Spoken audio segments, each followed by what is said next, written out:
Welcome to Miami University Hamilton. It's September 15th, 2018, and it's a special day here on campus because we are celebrating the 50th anniversary of Miami University's second regional campus. The entire Hamilton community is gathered here for a special day full of fun and activities, and we're excited to bring you the action. My name's Tyler Bradshaw. I am a former Miami Hamilton student and president of the Miami Hamilton Student Government Association. The Hamilton campus has always been special to me, and I'm excited to help you join in the celebration. Since 1968, the Hamilton campus has always had somebody designated as the leader. Sometimes they were called the executive director, other times campus deans.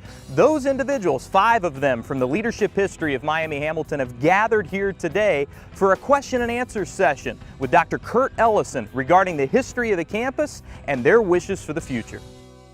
My name is Kurt Ellison, and I've had the great pleasure for the past 8 years to direct the Michael J. Colligan History Project here at Miami Hamilton after 40 previous years of working at Miami.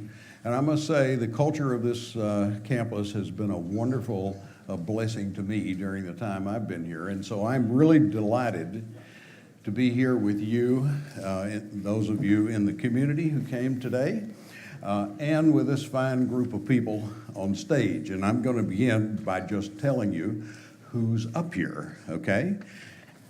Doug Reed, who was the executive director from 1976 to 1984. Jack Rhodes, who was here from 1995 to 2002 as executive director. Lee Sanders, 2002 to 2003, who I think was both executive director and dean, right? Well, you could clear that up. Daniel Hall, who was the dean. And maybe he was the transition from executive director to dean. Daniel Hall, 2003 to 2010. And our current leader of the campus, who's doing a wonderful job, Kathy Bishop Clark. She's been in the office since 2016. So we want to have a conversation this morning about the campus and the experience of these fine people in being here. But I want to begin by just a couple of minutes of background as to why this campus came into existence. In the 1960s, Governor James Rhodes advocated building a campus within 30 miles of every man, woman, and child within the state. And at that time, there were 6 publicly supported state university campuses. 8 years later, and just think about that, in 8 years, there were 65 campuses all across the state of Ohio, and the state university system as we know it today was essentially in place. That's a marvelous expansion, providing access to public education for the public. And Miami University played a very important and key role in that process. As most people in this room know, the Middletown campus was begun in 1966, and it was the first expansion of this type in the state of Ohio.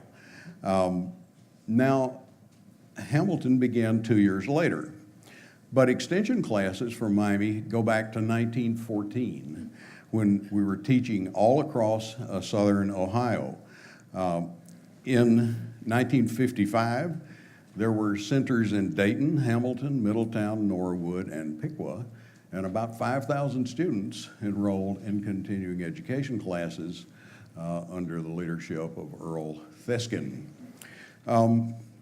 Now, when Governor Rhodes said we need new campuses, then the communities stepped forward, Middletown first, and then Hamilton. The financial plan for building these campuses matched local community investment, dollars, and physical facilities with state and federal government grants to create funding to build the campuses.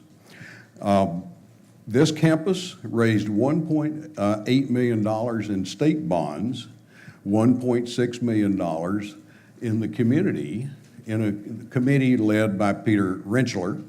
The city offered this land on Peck Boulevard and built utilities and a new street, which we know today is the University Boulevard.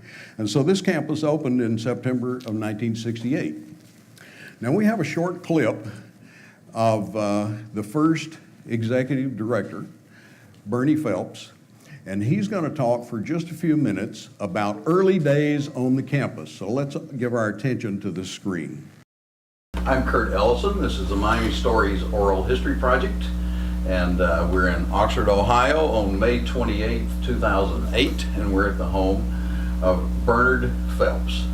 Bernard Phelps was associated with Miami University from 1946 to 1986 formally, and he's lived here in the community since that time. He was the founding director of the Miami University Hamilton campus and had many other important roles to play in the life of Miami University and its National University era and the later ones. So we're really happy that you're willing to talk with us today. Good morning. Well, I'm very, very, very, very pleased to have you here. Great.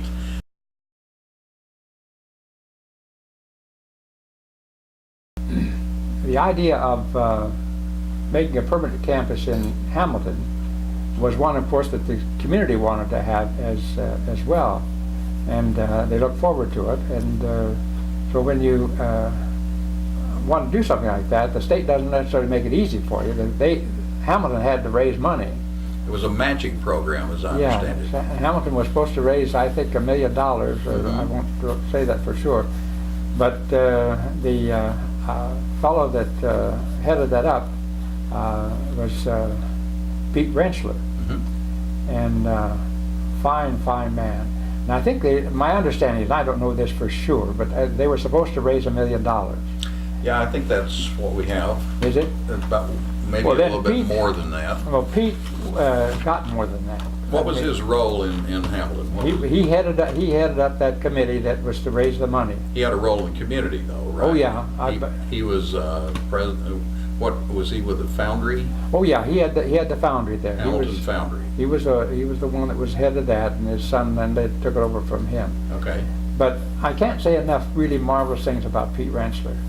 He was he not only got him $1 million, I think he got $2 million. They got more money than what, because he could just come into somebody and say, hey, we need this. And but he was always, he and I were in communication a lot. So see, during the first year when they were doing the building, our campus had an office downtown, and we had an admission director, and he was out getting students interested in the campus.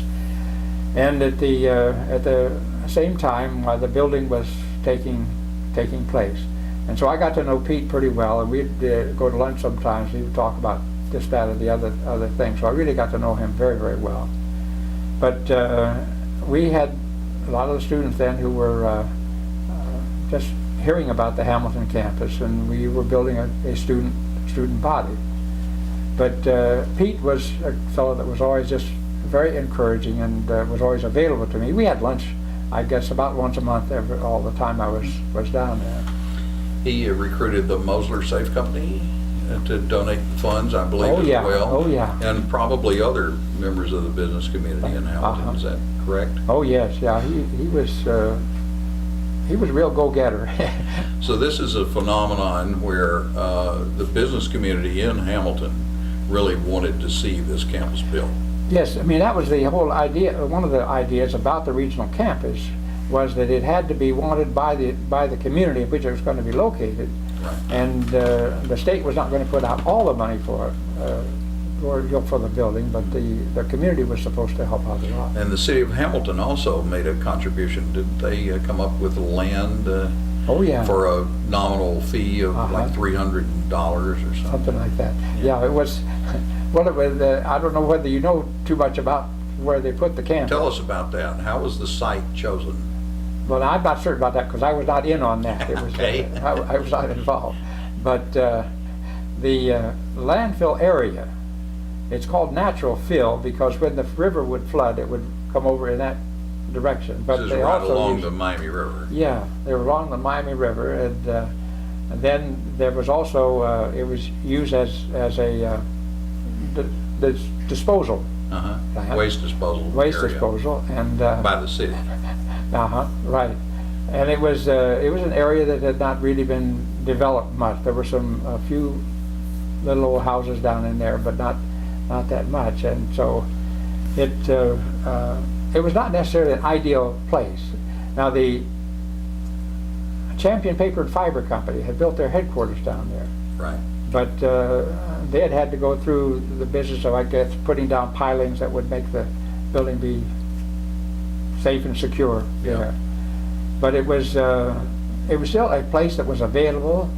The location was absolutely great in the sense that it was going to be available to much of the central part of Hamilton, and not too far from those who lived on the west or on the east side of town, or even down into the northern Cincinnati area. In Fairfield. So it had, yeah, Fairfield and northern Cincinnati.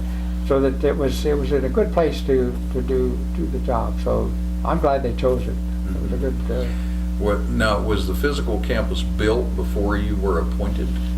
Or must have been building it at that time? They were in the process. They had the groundbreaking in April, and I was appointed as the first director then, along about that, well, before that time actually. And so Peg and I were down at the groundbreaking. Okay. And it was a little bit difficult. The street, Peck Boulevard, now it's University Parkway, I think, something like that. But it was not paved. Yeah. And we didn't have to jump over a fence. There was a fence we had to get around to get in there for the groundbreaking.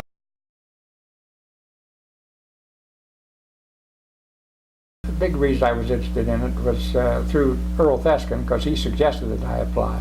Okay.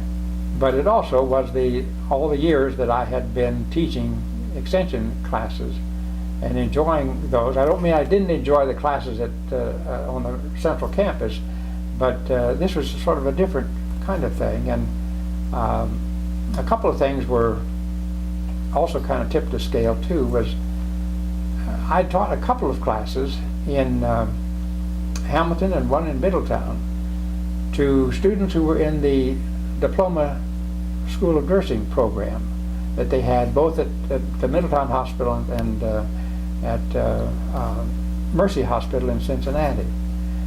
And one of the things that Earl Theskin said they wanted to get done was for Miami to have a program in the preparation, the education and preparation of student nurses. And so I was especially excited about that, because that was going to be put together and passed through the various approving groups so that we could actually, the same time we opened the campus, to provide freshmen for the School of Nursing. Okay. And that was especially exciting to me. So that it became, I guess, a real labor of love, in the sense of liking extension teaching and then being able to introduce a brand new program. That's what got me interested in being That's very the interesting. Hamilton campus. How did you recruit the faculty to teach there?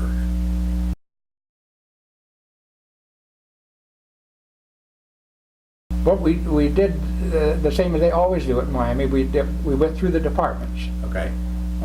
I was bound and determined that people would not think of this as a community college or something else. It was Miami University in Hamilton.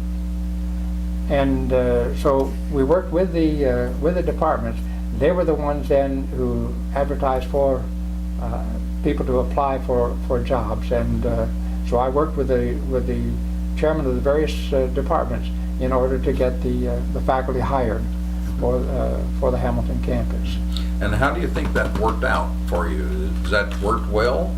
I think it has. Well, I know it has, in fact, because there are faculty down there saying, if you didn't, he says, if we hadn't known that this campus was a campus of Miami University, and the same as Miami University said, they wouldn't have even been there. We've got some people down at the Hamilton campus who actually do some good research. Yes. And I think that's just marvelous. And I think that it's worked out very well. I remember going to a department chair invited me to come to a meeting in which their committee on promotion and all would be talking about people who were coming to the Hamilton campus as well, or coming to Miami University. And I remember going to that department and to that meeting, and we were discussing, one of our faculty members And they said, well, she would be very good for the Hamilton campus. And I says, wait a minute. If she's not good for the Oxford campus, she's not good for the Hamilton campus. And I wanted to emphasize that we couldn't sell a place. It seems to me Miami was the drawing card, and if Miami University was in Hamilton, then I'll go there. Yeah. But if it was just a branch campus, you know, put them down at the branch. We can't use him here, you know, this sort of. And I think this was this to me was extremely important in terms of the success of that Hamilton campus. Yes, and that legacy seems to remain today. That's right.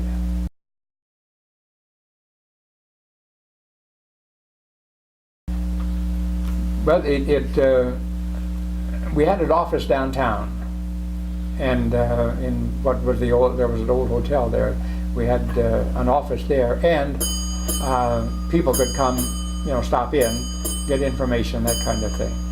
But in the main, Michael Smithson was our admission director, and he visited the various high schools in the area to bring kind of the story of the Hamilton campus and give them an opportunity to learn something about what was being offered and when it was being offered, and the kind of programs that you could get into to go for a bachelor's degree or whatever, you know.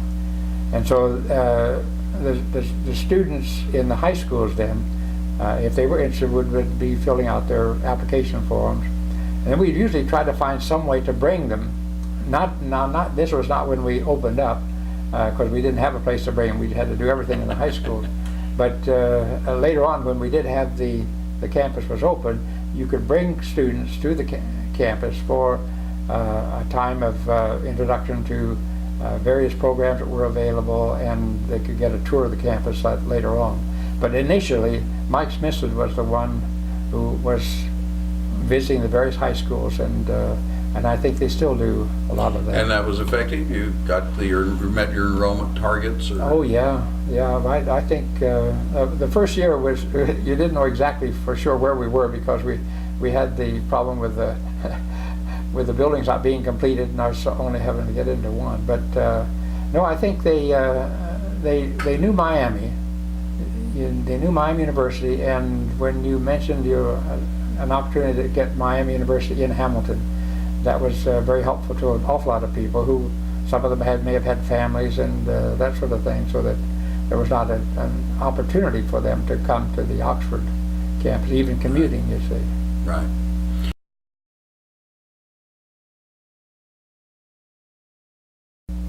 Because they were still working on the not the Rensselaer building, the Mosler building. Mm-hmm. Still working on that, and actually still working on the Rensselaer building where we're going to have the classes. But I called up Dr. Shriver and I said, you know, it'd be awfully nice if you could come down and sort of greet some of the students and faculty as they're coming to the campus for the very first time, the very first day of classes. Well, he came, but he not only came by himself, he came with all of his cabinet. So he had Dollivoy and all of those people. This set of gentlemen right here.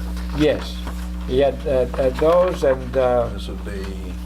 let's see, let's name them here. John Dollivoy was over Right. here, and Robert Etheridge was here, Yeah. Lloyd Goggin, and David Brown, all came down with him, and so they were on the entrance to Rensselaer Hall.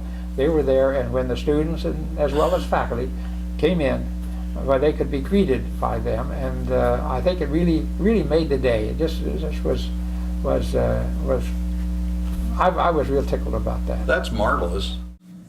And that was 50 years ago on last Friday. 50 years ago last Friday. So let's start with the conversation among our group up here. I'm going to ask each person to take an opportunity to remind you who they are, roughly a word or two about their background maybe, how long they were here, and then was there a main issue or a recurring agenda or a topic that characterized your time? Obviously, Bernie Phelps was here when everything was getting built, opened, recruiting students, hiring faculty and the like, but things were in place when each of you were here. So who would like to begin? I'm Douglas Reed. I was here from 1976 to 1984. And Bernie and I met once a month along with community college presidents, which they did in those days at the state level. We'd have a monthly meeting and we'd hear about the woes of the community college while we were sitting pretty, as they always thought, because we had Mother Miami, and Mother Miami took good care of us, and they knew that. Kent State had all the branches, and they thought they were the cat's meow, and we outdid them in no uncertain terms. But what Phil Shriver did on opening day, nothing compared to what he did at the time I was here. He was here a lot. Picture over there of me giving him a book on history. He probably read every book in history that he didn't write. He probably read every other one. But I'm going to stand up a second and let you see this awesome jacket. This awesome jacket, which has gold buttons on it with the Miami logo. Mike Smithson came back. He said, "You know, Doug," he said, "we're out there in those crowds of recruiters, and they can't tell one of us from the other." I said, "I'll fix that."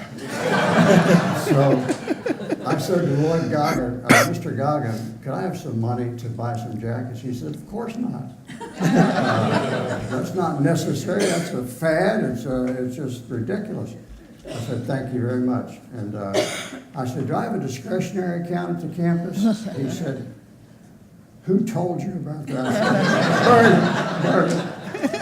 So Bernie told me about the discretionary account, which disappeared because I bought a jacket for every one of the recruiters. And so when you went into let's say a campus day, when all the college recruiters were there, guess who stood out? These jackets just, and Mike said, "Thank you so much." I said, "Thank Lloyd Goggin." But I just wanted you to see the jackets because they do stand out. But when I was here, they built the gymnasium, which I think was 2000, not 2000, it was 1980, I think. I was looking at pictures I hadn't even seen before. I'm in private practice as a psychologist. I'm still full-time and more. My wife, Judy, would you stand up for a second, honey? That's my wife, Judy. She's a recovering nurse from Mercy Hospital. She worked for years and years, and she retired, and she said, "Honey, I want you to retire." And I did. I went down to Bob Summerall, and I put 4 more tires on it, and I kept on working. And, I'm a forensic psychologist, a clinical psychologist, and a psychopharmacologist, and I taught at Xavier University for 10 years after I left here. I taught at 12 years at University of Cincinnati in the Department of Addiction Studies, which is my specialty. And going to be teaching a 3-day seminar in Vegas. I saw your Vegas shirt. I was there last year teaching when all those gunshots started from that hotel. But I love my time here. So it was wonderful. I'll say more later, perhaps. Okay, Jack. I'm Jack Rhodes, and I was here as executive director following Doug Reed and Harriet Taylor and Bernie Phelps from 1995 to 2002. My voice is a little froggy this morning, so forgive me, but do my best. Can you hear me all right back there? Okay. 1995 to 2002. The thing that I remember the most, I came here immediately from being the chair of the Department of Communication up at the Oxford campus, and we had faculty at Middletown and Hamilton as well, really good people.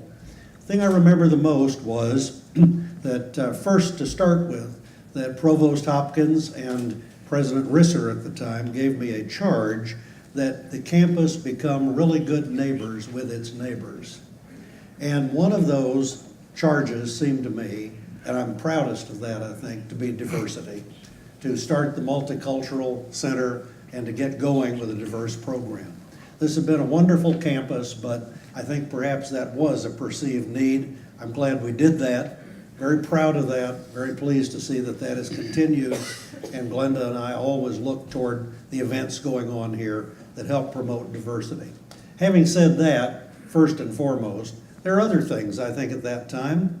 The faculty development, the staff development, the building of the new Wilkes Conference Center. The funding for that was acquired, to be fair, under Harriet, but it was actually built in the early stages of my being here. Schwarm Hall, we had quite a bit of enrollment growth during that period. I can't cite the figures anymore, but I seem to remember it was around 1900 when I started and around 3100 7 years later when I left. So it was quite a, is that about right? Quite an increase. We started the bus route over here, goes back and forth now around. We paved the parking lot. Of all the things, students would come up to me in town, around, years later, after I'd left, we were back for events. They'll say, Dr. Rhodes, I'll never forget that you had them pave the parking lot. So you never know what kind of things are going to be the most important. I guess it had gotten to be a quality of life issue. We were built on a landfill, and for a while they thought they couldn't pave the parking lot because it would not settle. Once it settled, and they came to me and said, let's do it, we did actually get it done. Well, enough of that. I'll turn it over next to Lee Sanders. Let me say just a word about Harriet Taylor, and yes. maybe Lee could say more. Harriet was the dean here for quite some time, 1984 to 1995, and she sent her profound regret that she was unable to make it today, but she wrote a long commentary about all the sample questions I sent out, and I just want to refer to a couple of things she said that link back to what Jack said. She listed as one of her achievements, which were quite numerous, that they planned two new libraries, 2 new buildings and a new library and a conference center began when she was dean. She facilitated, she says, the gift of $3 million from Harry T. Wilkes to build a new building which now contains the Wilkes Conference Center. Actually, this is Harriet's words, I just answered yes when he called and asked if we would be interested in a $3 million gift for a new building. The other thing that I want to refer to, we've talked about the landfill here. And she says, perhaps my favorite trivial memory is adopting the, quote, best campus by a dam site, unquote, slogan, and working the switchboard on snowy mornings. Lee? I'm Lee Sanders. I was in the executive director's office for 1 year, 2002-2003, between Jack and Daniel. And I think that I remember the transition. And it was important to keep things going, to keep the tradition of a community of faculty going that had started, early on. You heard what Bernie said about the way people were hired here. And I think of all the things that I'm proudest of in my whole time at Miami was being involved in hiring so many important and strong faculty and staff. We hired according to Miami principles. We had, as you know, highly qualified faculty and staff, we tried to hire people that were a good fit to this educational community. They had not only to be highly qualified, but they had to understand the difference in mission of the regional campuses and to appreciate that and to be able to contribute to that. And I actually think we did a marvelous job starting from the very beginning with Bernie and Doug and Harriet and continuing through everybody, Jack and everybody. So that was an important transition to maintain sort of that positive momentum in terms of staff, faculty and staff. One of the other transitions that occurred that people probably don't even think about, but you just kind of keep things going. And one of the things was that another marvelous gift that the campus was given was a conservatory. Mm-hmm. All that work started with Jack. You had the initial conversations, and these things take a long time. I mean, if you're not involved in them, you don't understand how much effort it takes to make something like that come to fruition. Dick Fitton wanted to give us a conservatory. And so we began to talk to him about it, and we initially were picturing you know, a little building out there we could keep dirt in, for the biology classes, the botany classes. And Dick, in his infinite wisdom and generosity, kept saying, well, don't you need something just a little bit more? Don't you need a little bit more? And so ultimately, we got a 7,000 square foot building under glass, as you can see, and I hope you will all take an opportunity to visit that. But, you know, that couldn't just stop and wait until we got a new permanent executive director. So we kept those things going, and of course, ground was broken, and the dedication was in, I think, fall of 2005, which was long after I was gone, and Daniel, you know, picked it up and carried it from there. But transition of all those things. So one of my themes that I talked about a little bit, but I tried to keep in mind, was sort of a broad sense of hospitality for the community, for the students, for the faculty and staff, keeping sort of a community sense so that everybody felt included and empowered while they were here. And I was very pleased to have learned from Jack and Harriet before him. And actually, I had one interview with Doug Reed when I was being interviewed for my position here in the fall of 1983. And I was also lucky enough to work with Bernie Phelps, who came back during Jack's first year to serve as the admission director for a year while we were searching for a permanent. And it was just such a joy. And then I've been also fortunate enough to work with the executive directors that came along after I did and serve with them, and it's been a great honor. Daniel Hall, and I'm going to finish Lee's because I think she's being humble. She didn't just serve a year in that office as the transition. She served many years as the associate and then the senior associate dean. And without Lee, the stability and the support for faculty that was needed while other things were happening wouldn't have happened. So I think your contribution is much, much greater than that 1 year. I was hired from without. I started in 2003, and it was interesting. The questions we got all referred to us in the past tense. I don't know if you noticed that. I did notice, yeah. Like, no, I'm still here. I'm here as a faculty member now, but I served in the first 2 years. The title was executive director, and then I was the transition to campus dean in my third year. And in our kind of world, that had some meaning because it meant that the leader of this campus was going to play a greater academic role than had been in the past. So I think that is kind of an important moment in the history of the campuses. I think my period, if I had to characterize it, was one where we had kind of our 9/11 moment. Within months of starting in this position, University of Phoenix opened. Indiana Wesleyan opened within the first year. Cincinnati State, it wasn't generally public, but we could hear at that time they were making kind of overtures to moving in the region, and just a couple years after that, we're beginning to talk about the possibility of offering bachelor's degrees, which is now a reality. St. Clair Community College had indicated. So I think the crisis that I dealt with, while prior deans and executive directors really focused kind of internally, was we had to think about how to make this campus a little more entrepreneurial so that we could remain viable as an institution. And we did a number of things during that period. We created what is now a standing committee. It was, at the time, it was an ad hoc committee called the Strategic Enrollment Team, and you chaired that, I think Lee chaired that.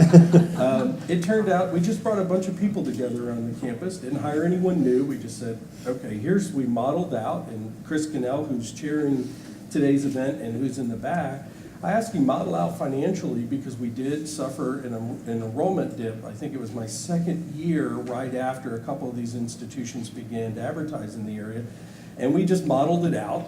You know, I mean, all you do is kind of a linear projection, but the linear projection was we would have lost positions within a couple of years because we would not have been able to, we wouldn't have generated enough revenues to continue the expenses.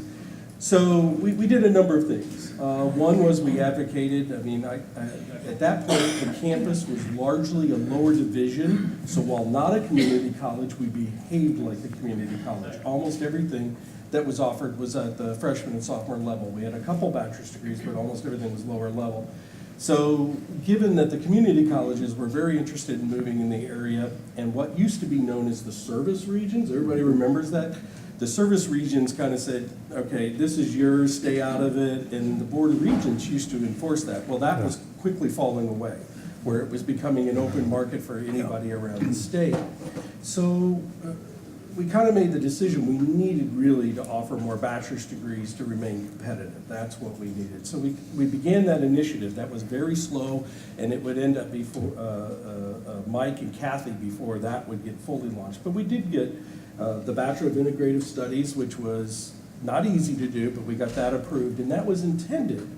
It's a kind of a general degree, and Lee led this initiative, but it was a degree to hold us over until we had more discipline-specific degrees on board. And we also offered, we added an associate degree in criminal justice with the intention of moving to a bachelor's degree, which we've done, and moved that now to a first ever master's degree in the region. That was one initiative. We knew the campus needed some facilities work, and so we finished out the gift that led to the conservatory, and we got the conservatory built. We finished the acquisition of University Hall, which I believe began under Lee Sanders, and that included a renovation, and that got us more classroom space and faculty space. We started an international initiative because we looked around at what we considered to be kind of peer institutions, and they all had international populations, and with the exception of a very small segment out of Cincinnati, we really didn't have international students. So we started an international program, sent the first ever students from the region abroad, and brought the first ever group of students here. That initiative looks a little different today, and Kathy can speak to that. It morphed from what we had envisioned into something different when Mike Pratt was dean, but that started. So we had a number of things that we tried to do to better position the campus moving forward in what is really now a highly competitive environment in higher education. Yeah. Perhaps I should say just a word about Mike Pratt, who also sent great regret that he could not be with us today. But he sent 5 pages of commentary to be shared with you, which I will mercifully abbreviate.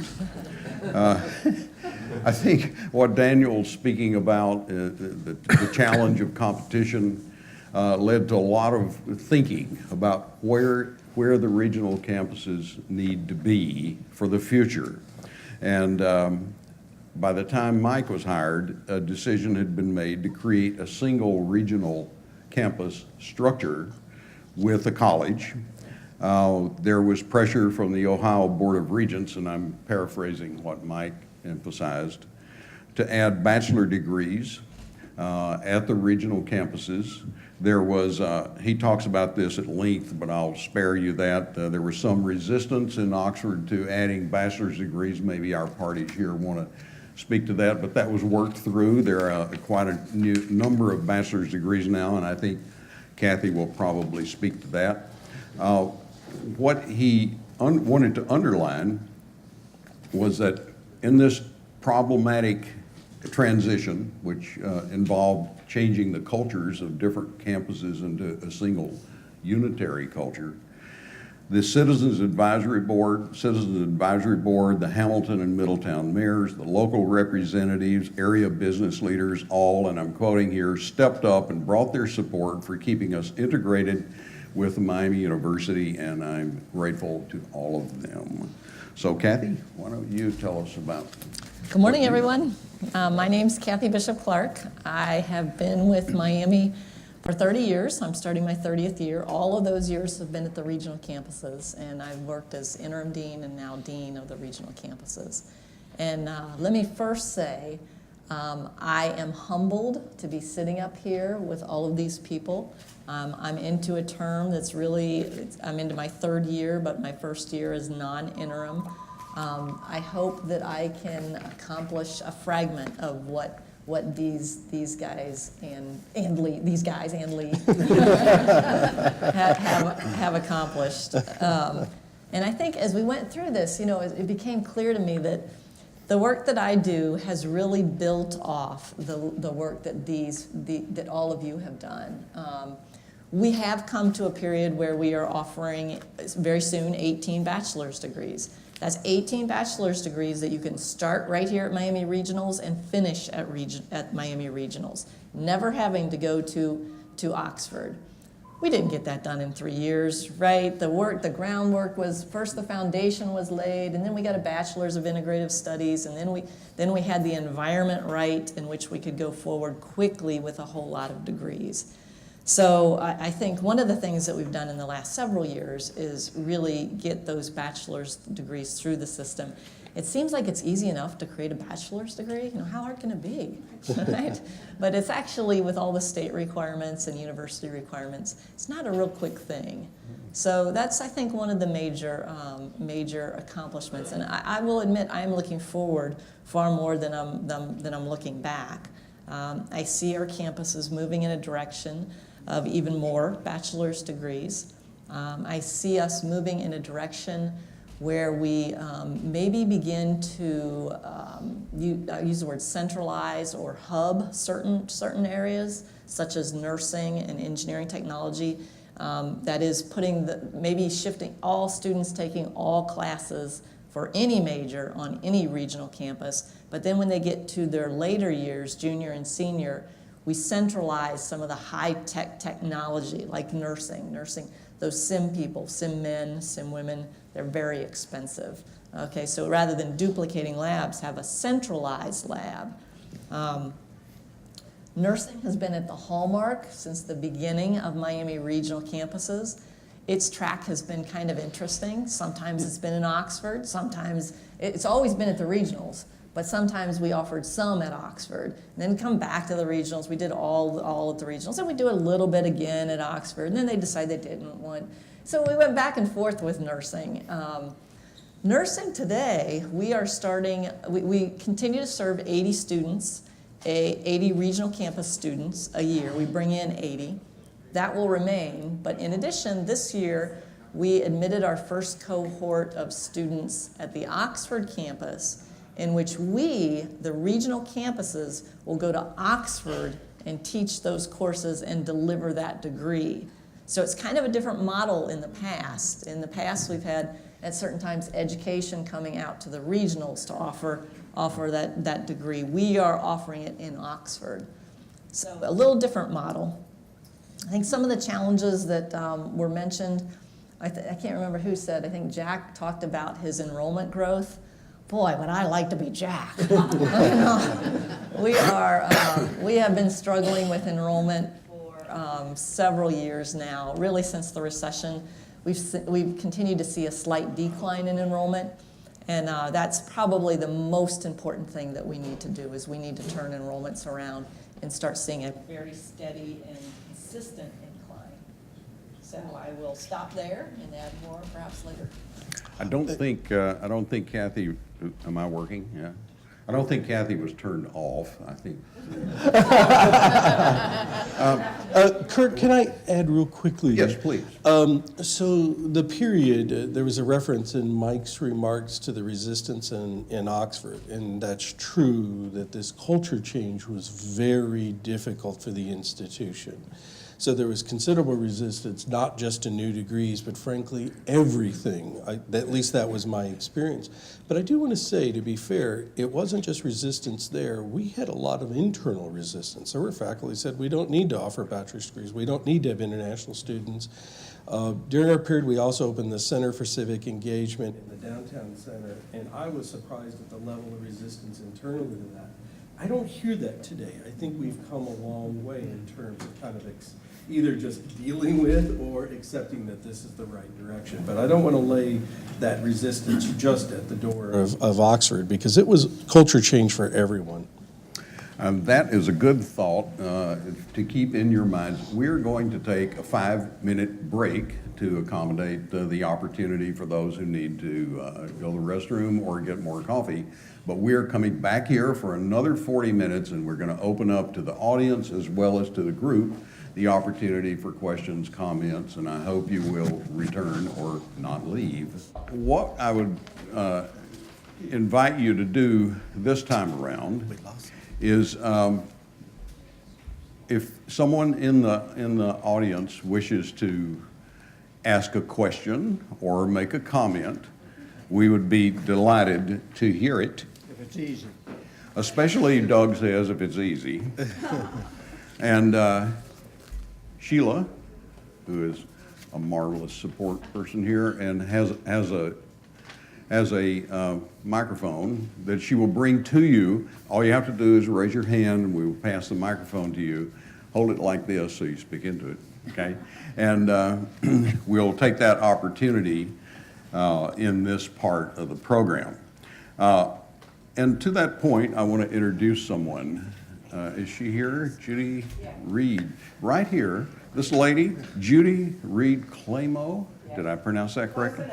Close enough. Reeb. I apologize. Judy Reeb Clamo. And Judy is the first student. First female. Female variety to come to this campus.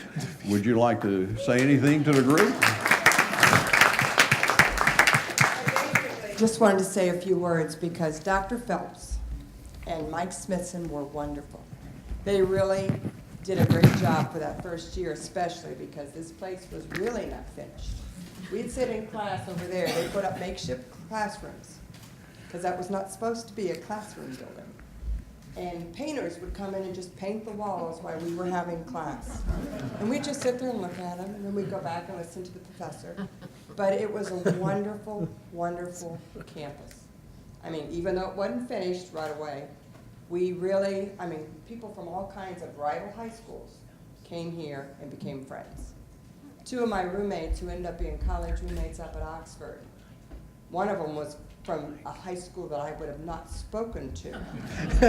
And we are still friends today. We still meet regularly. So this was a great community gathering place which brought us together as a family. And I only went here 1 year because I was a phys ed major and they didn't have a gym. And so I moved up to Oxford the second year, but I really think bringing this campus to Hamilton was a great way for people like me who couldn't afford to go away to college anywhere else to get our start. Thank you. Now, there are a number of distinguished people in the audience, and if any of you want to introduce somebody who's in the audience, feel free to do so in this part of the program. But I want to mention that the Phelps, two sons of Bernie Phelps are here. Would you say hello to us? Bill. There's Mike. I'm Michael Phelps. I'm here with my older brother, Bill. It never works, does it? No one ever believes it, but it's a happy thought. We're obviously very proud of what Dad, with the support of my mom, what we're able to accomplish here when the campus was launched. I was back a few times over the years when ground was first broken. I was serving in the Navy up at Great Lakes, but I got back to Oxford pretty often. Dad was kind enough when I was going to graduate school after the Navy to let me store what little furniture I had up in the attic of which building was it? This building. It was the attic of this building. I'm not sure if that was legal or not, but it was a good deal for me at the time because I didn't know where to put it. But it's good to be back. I live in Norfolk, Virginia now. I wouldn't have missed it for anything. Thank you very much. Okay, I want to go back to our panel briefly, at least. All of you had a lot to say, and we clearly don't have adequate time to cover everything. But I want to give you a chance. You've heard what everybody said in the introduction and how the campus was evolving. A sort of interesting theme, I think, developed The evolution of the campus seemed coherent as we presented it. I'm very pleased about that. So what questions or comments would you like to start off this part of the program with? Anybody?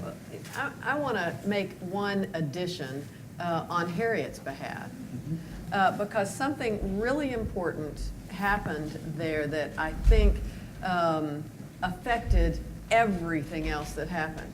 At some point in the early 1990s, the state decided it would be a good idea to strip the regional campuses away from their home universities.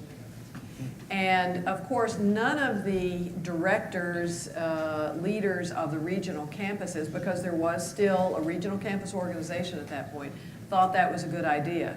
The faculty connection with their home departments was and is still so important, and benefits, I think, not only the regional campuses but the main campus as well. But at any rate, they all felt like it was a bad idea to make this split.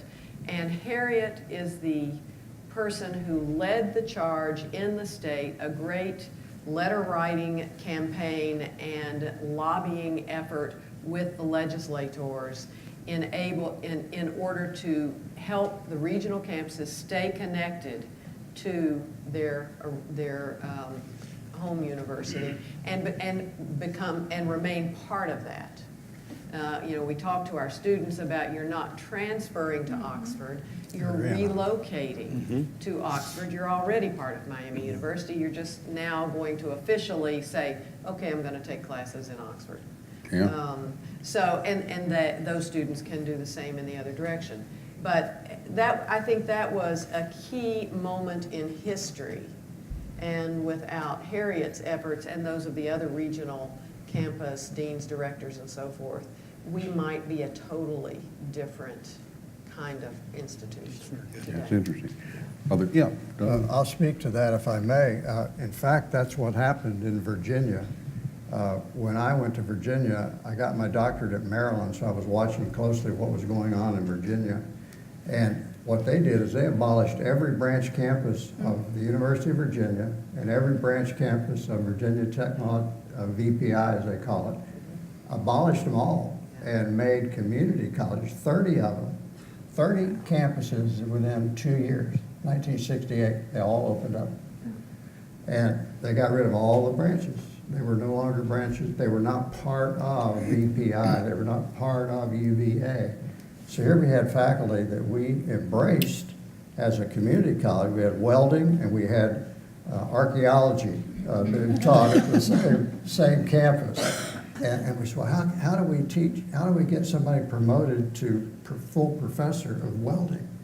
And how do we get the pay right? And fact was, it was devastating to those people. It took, I was at the branch, or at the community college in Virginia for over 5 years, and that battle never stopped because they lost what they considered precious. That faculty rank at a university is very precious. And the reason I went to Bowling Green from a community college was so I could get rank in a department. I was a professor of counseling at Bowling Green. Here I came as professor of counseling. So that rank is crucial. And to take that away, and Harriet knew what I thought, and I recommended Harriet to be the next director after me because she fought me tooth and nail all the time. She was tough, and I knew she'd make a great leader. She won. I'll say one other thing too. Mentioned this last night at the retirement reception. I think Harriet did an excellent job with faculty development and faculty cohesion. And when I came here in 1995, I noticed an immediate difference in many other places that I'd been, that the faculty and the staff were working together and that the faculty had a sense of belonging and a sense of loyalty that was very important and critical and different from some other places. And then I look around and see staff and faculty of that era, and I think about the staff people I worked with also moving to the staff amendment, and many of them are here today, and how important that became in trying to, at a period of enrollment growth like that, you really can't do it without more staff input as well as faculty. What is the old saying about it takes 7 support people to put 1 soldier in the field? We used to say it took 7 staff to get 1 faculty member up before a class. In a way, that was sort of true. And a lot of people, the registrar, the librarian, and so forth, all of those people important. So at the time, it seems to me now, as you talk about this evolution, seems to me the faculty and the staff assistance and the synergy is something I still see every time we come back, every time they have a chance to get back. And it's really heartening. Thank you.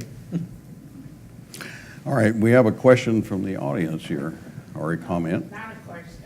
Could you identify yourself, please? My name is Jane Dockery, and I was the first full-time faculty member in the School of Nursing, in the Department of Nursing here. Dr. Phelps, I was teaching at Mercy School of Nursing, and Dr. Phelps came over to teach some classes there.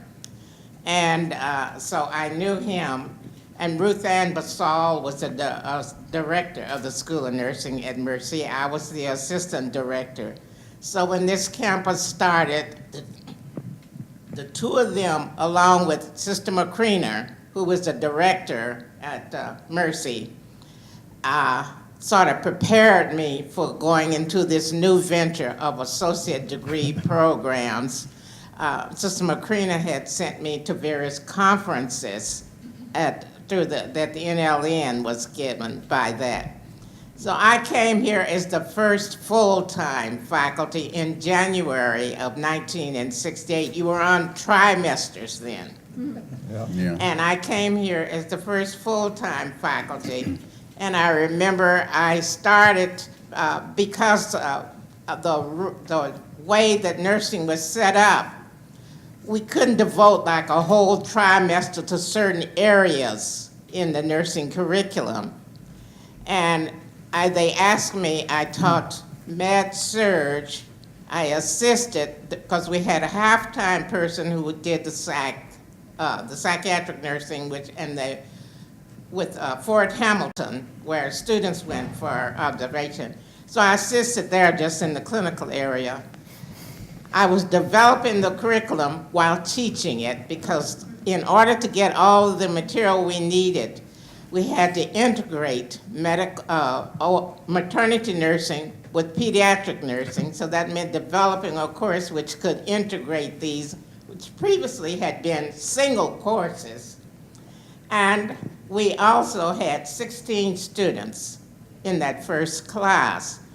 We also were facing accreditation from the league, and the university was not looking forward to this accreditation process, which is a long process.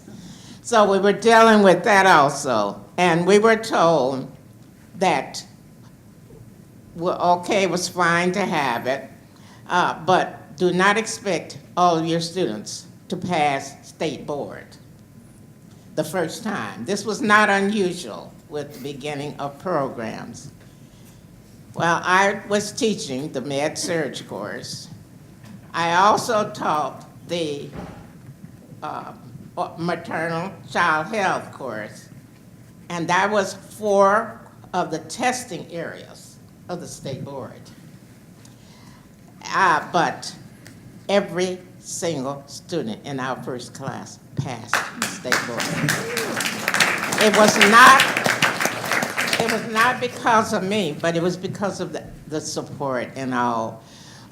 We, at the time, as I look back, so many of the faculty are no longer here who started there part-time. Joan Techman is still alive, but Joan Techman assisted in teaching, but she was part-time at the time. We had a part-time person who taught the psychiatric nursing part, and then others would help with the other. And amazingly, and I think even the league was surprised, that we had no failures of that first class who came through. This was a group of students. Our students had to have certain grade point averages and all of that in order to enter. But we didn't require that that wasn't required of the first class. Those were some of the students were students who had been admitted to Mercy. And Mercy was closing out because Sister Macrina thought that nursing should be taught in college setting. And she had planned that. By the way, their 50th anniversary of that class is Sunday. Thank you very much. Thank you. But at any rate, that was it. And Dr. Phelps was part of the reason that I came here. Sister Macrina was part of the reason. Ruth Ann Basal was part of the reason. It turned out to be a good experience. I later left and went to the Middletown campus when Middletown started their program. And the other thing of staying under the umbrella, and I'm going to shut up after this, of the university. Somehow I got appointed to a number of committees of the university. One of the things they wanted a female, and the other thing they wanted a person of color on some of these, so I fit both categories.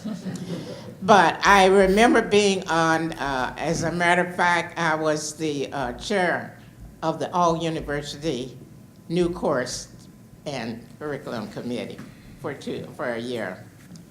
What an interesting thing to see how they voted on new courses and new things. So there were so many opportunities there. As we saw the courses come through, I was amazed at some of the courses that came from the esteemed departments that were turned down. Thank you very As they much. flow. Yeah, we have about 15 minutes left in this session before everyone runs over to pet a penguin. And so I want to make sure that people on the panel who have been thinking about this for quite some time have an opportunity to get out on the table anything that they brought with them that they haven't had a chance to talk about yet. Is there anything? I'll throw some things out here. So is this on? Are you on purpose turning me off when I? So I have been at this place for 30 years, regional campuses for 30 years. And I am so touched to come to events like this. I mean, just this morning, I've talked with people whose fathers have been a part of donating the buildings that are here. I've talked to students who graduated as part of the first class and then whose sons have later graduated. And the stories are the same. They're that we wouldn't have gone to college had Miami Hamilton not been right in front of us. And this place changed my life. And people all day today, I will tell you that people will come up to me because I have the good fortune of being the current dean and thank me. But the real thanks goes to all the people that came before me, all the faculty and staff, and all the people in this community that continue to support Miami and Miami Regionals and Miami Hamilton. I will ask, I know we've got a couple minutes, so I'm going to let everybody else say something. But as anything that you can do, I ask everybody to continue to be advocates of Miami Regionals, to bring students, bring them directly to me. Okay, hold their hand and bring them in my office. Okay? We really are working very hard to increase our enrollment. It's very important that we do that, and the more advocates we can have in the community talking us up, I ask you just to keep doing what you're already doing with me personally. And I really sincerely thank you for everything you've done. Where is your office? I have two offices. One of them is right here in Mosler, up one floor in 202.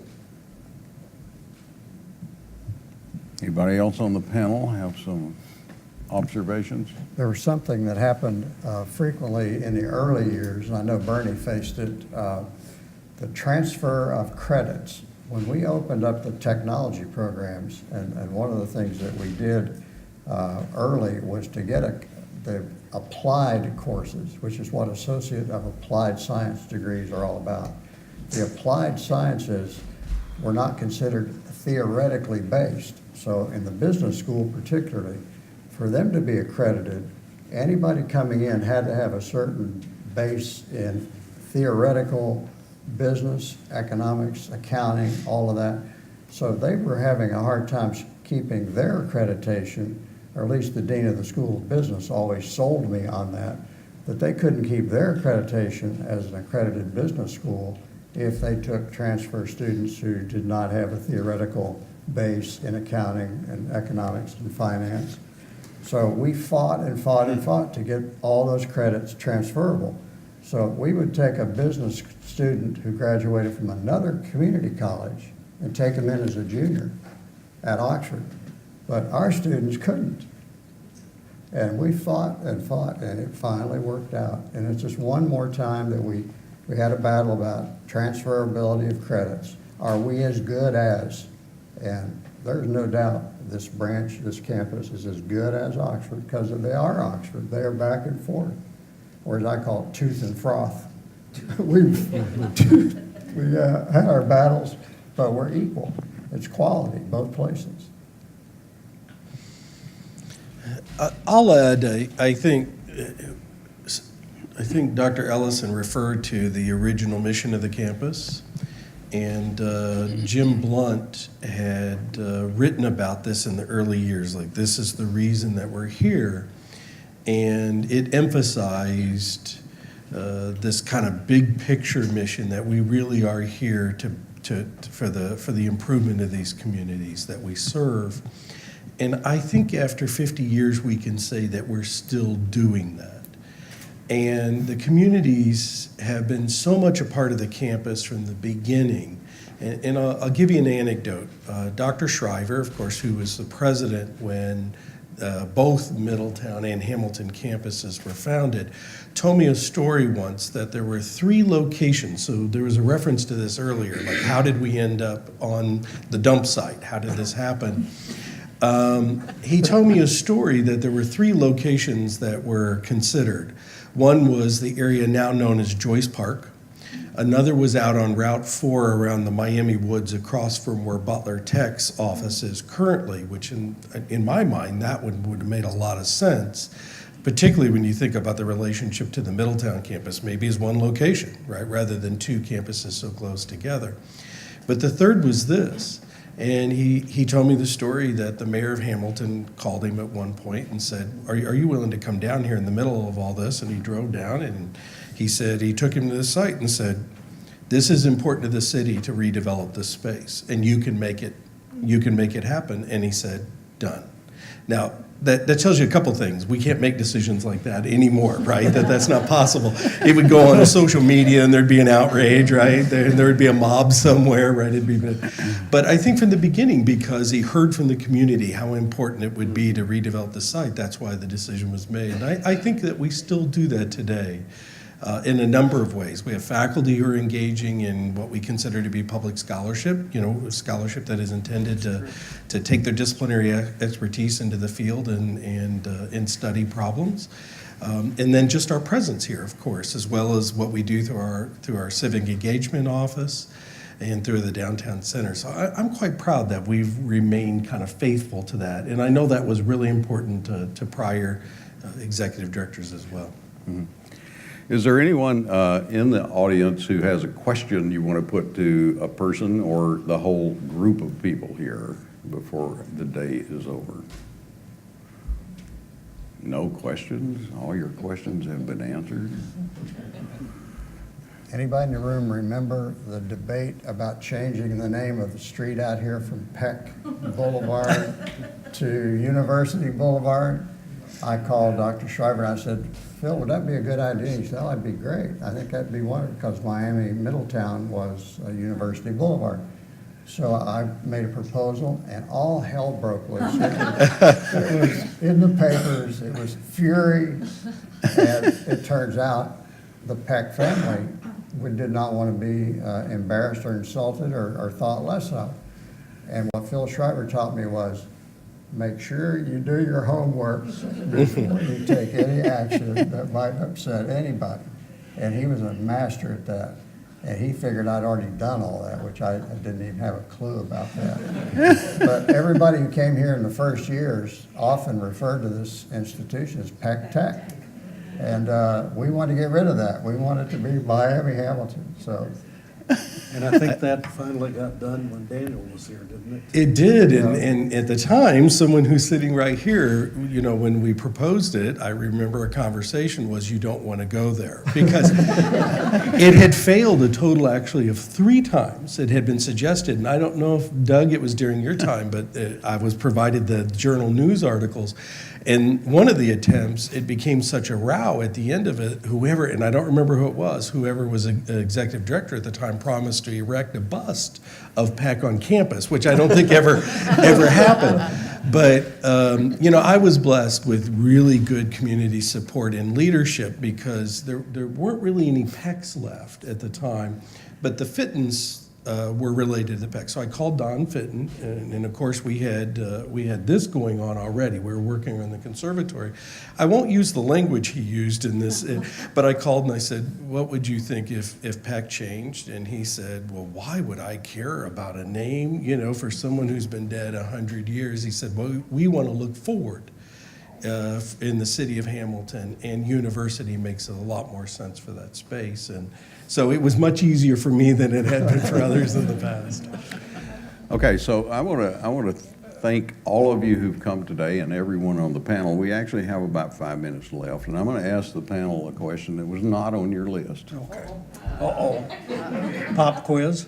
It's a pop quiz. And there's probably not a correct answer, but I'll leave it to you to decide. So you committed a lot of time and energy and good work to make this campus what it has been over the years and today, 50 years old. It's a very distinguished record. I can tell you that I had worked in many different jobs at Miami University before I came here 8 years ago, and I was taken aback at what a wonderful culture this place is, and I loved it. The students and the faculty interact. No one's mentioned this here, but faculty members really care about students here, and they're learning. They don't have to be given tests to figure that out. They commit. And the students have high motivation. It's wonderful, okay? So my question to you is, thinking back over your long association and your important contributions here, what would be your one wish for the future of this place? We can pause. Well, mine very quickly would be that the students who come would be as motivated as we've seen in the past. Because I've seen something that shocked me. I've seen very, very bright people fail at other colleges, and because I've gone on accreditation visits, and we've seen bright people fail out, come here to take 2 courses to get A's in both of them so they can get back in this other school. And motivation, that's what I wish that they would remain eager to learn, eager to grow. That's what I want. And if we're going in this order, I had a sociology professor friend years ago when I was teaching at Colorado College that I'll use now to call upon what he said. If you're offering a toast, and it's the 50th anniversary, so we'll pretend I'm doing that, there are only really 2 toasts that apply. If it's a bad situation, the toast is to better days. But if it's a good situation like this, the toast for Miami Hamilton is to more of the same.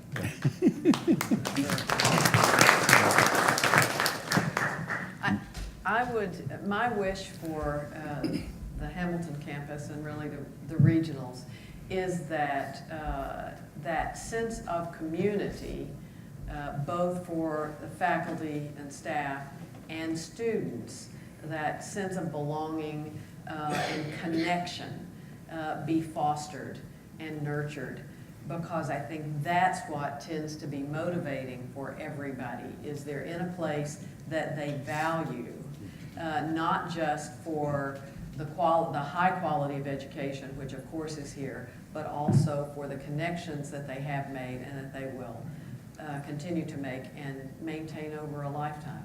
So that connectedness continue for years and years to come. Good. And I would hope as we go forward, this is going to sound a little different than my statement earlier, higher ed is in kind of a funny place right now in terms of its role, I think, as well as within the nation, right? Truth and empiricism are probably challenged in ways that I would not have imagined in my life. Kind of moving in a market direction with everything. And while you heard earlier, I very much believe that we need to remain market savvy. But I hope as all of those things are balanced going forward, that we remain true to the liberal arts tradition of Miami University, which I think is really, really important for us.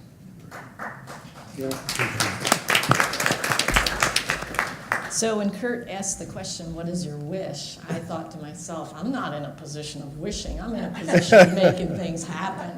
Right? So I'm not wishing yet. What I hope to continue to make happen is, I really echo what Jack says, and that is that we keep doing what we've done in the past even better, that we continue to touch the lives that we touch, that we point students in the right direction, that we continue to grow, and we continue to offer high-quality Miami education to anybody who wants it.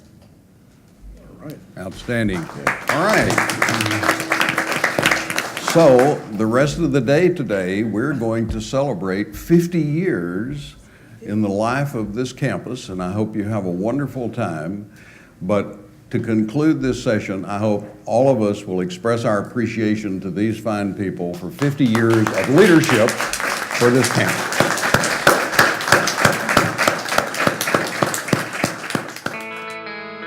We've got a huge crowd that's gathered here in the Harry T. Wilkes Conference Center, and they're all here to visit some of our VIPs. Those are our friends from the Newport Aquarium, brought to us by the Wave Foundation. Let's check out all the fun inside.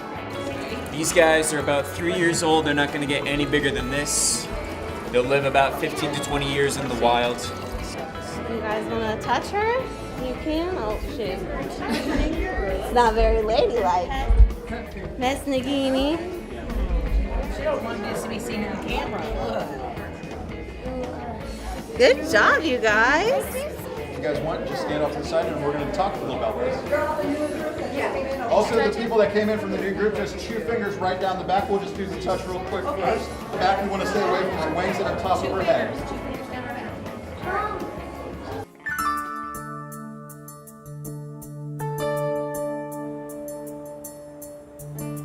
We are inside of the conservatory, one of the most recent additions to Miami's Hamilton campus. This building actually opened in 2005.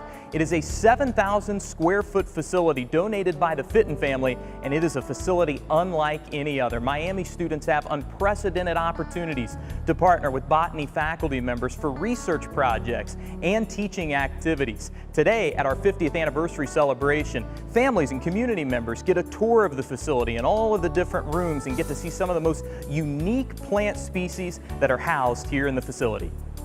Outside of the conservatory, you'll find a gift for Miami Hamilton's 50th anniversary. It's this feature here, Kaleidoscope. This is actually a really unique art display where different plants can be placed inside of this bowl, and students and family members and community members can look through these kaleidoscopes and turn them for different images. This is a wonderful addition to the Hamilton campus, and thanks to Miami Hamilton's 50th Anniversary Committee for making this gift a reality. Since 1968, Miami's Hamilton campus has been blessed with tremendous leaders and executive directors and campus deans, and the campuses are in great hands in 2018 with Associate Provost and Regional Dean Dr. Kathy Bishop Clark. Kathy, it's so great to be here with you on this special day. It's nice to be here, Tyler. Kathy and I actually have a relationship that stretches back quite some time. When I first started as an employee at Miami, Kathy was one of the deans on the administrative staff, and she has provided tremendous leadership since the campus's work over the past couple years. Kathy, let me ask you, what has it meant to you to be the regional campus dean during this very special time when Miami Hamilton celebrates their 50th milestone? That's a great question, Tyler. I've been the dean not only during Hamilton's 50th, but also during Middletown's 50th. I have spent 30 years of my career, and essentially my entire career here. So I think what I'm most surprised by is that people from this community, they come up to me and they tell me their stories. And their stories are that they would have never come to college without Miami Hamilton. Miami Hamilton was in their backyard. They weren't even thinking about college. They came to college. They They went to college, they graduated, and then they did something like teach in Hamilton school system for 30 years. So those stories are, they're heartwarming. And then what they do is they thank me, which of course I had nothing to do with it. But they thank me for doing that for them. And so we did that 50 years ago, and we're doing that today.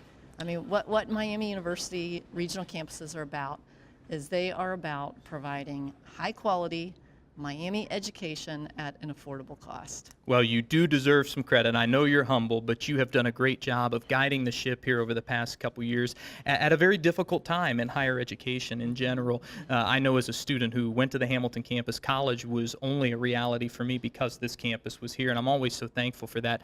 Things have changed pretty drastically since '68. We now have sidewalks. I've heard a lot of the people who are back for the first time saying that, but my question for you, what are you most excited about at this point in history and over the next couple years for Miami's regional campuses? Well, that's a great question because we have a lot to be excited about. We also are in challenging times right now. We're at a point where the number of high school graduates in the state of Ohio is decreasing. Right now we probably have too many colleges for Ohio. As you know, the cost of higher education keeps continuing to go up. Right. But what Miami Regionals are a place where you can get a very affordable education, $6,000 for a year. That's a steal. That's a steal. Miami University education for $6,000 a year. We are up to 18 different bachelor's degrees, which you can start and finish at the regional campuses without ever going to Miami Oxford. Again, let me repeat, that is $6,000 a year for 4 years, start and finish at the regional campuses. And when you're done, you have a Miami University degree. So we have a lot to be excited about. So while much of higher education is struggling, we are set and we are poised to do well. We do offer an affordable education. We do offer an education that's very applied. You can get jobs. I think 6% of our students are employed after they get their degrees. So we have much to be excited about. I think we'll continue to see more bachelor's degrees, which you can start and finish here at the regionals. I think you'll see us continuing to work closely with our communities and working with industry partners to create degrees, or not just degrees, but certificates, badges that they can use right away to become productive right away. It's a wonderful start for people in this community, but also folks who want to leave and go elsewhere after they graduate. My last question for you, this video hopefully will end up in the time capsule that's going to be planted here on campus. In 50 years from now, what do you hope individuals who view this and look back on the history of the campus say about this point in Miami's history? Wow. Well, you know, we're celebrating 50 years today, so in 50 years, in some sense, I hope they say the same thing that they said today and the same thing they said 50 years ago. And that is, we are here because of the community. We're here for the community. We're here just like we were 50 years ago to provide that high quality education at an affordable cost. And I hope 50 years from now we continue to do all those things. Things will be different, more electronics, right? More online.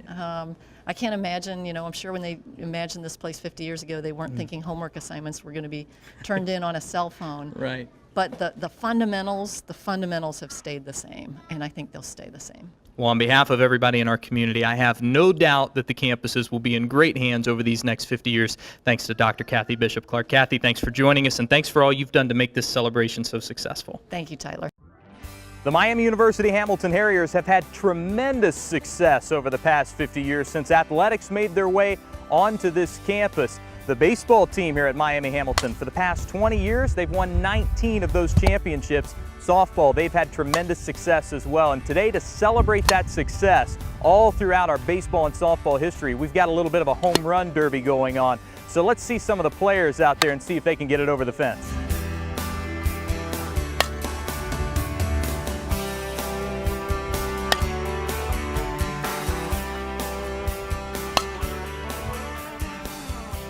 Throughout all 50 years, Miami University Hamilton has been blessed with great community support, especially from elected officials throughout the city. One of those elected officials here with us today, Hamilton Mayor Pat Moeller. Mr. Mayor, good to have you here. Great to be here. What a great community event for a great university. And Mr. Mayor, we wanted to talk with you and ask you, what role has Miami Hamilton played in the development of this entire city and this entire community? We are blessed to have Miami University Hamilton here within our boundaries of the city of Hamilton. We're blessed because we've got a great partnership. That partnership includes the Downtown Center for Civic Engagement. That partnership includes even putting a mural up alongside the buildings.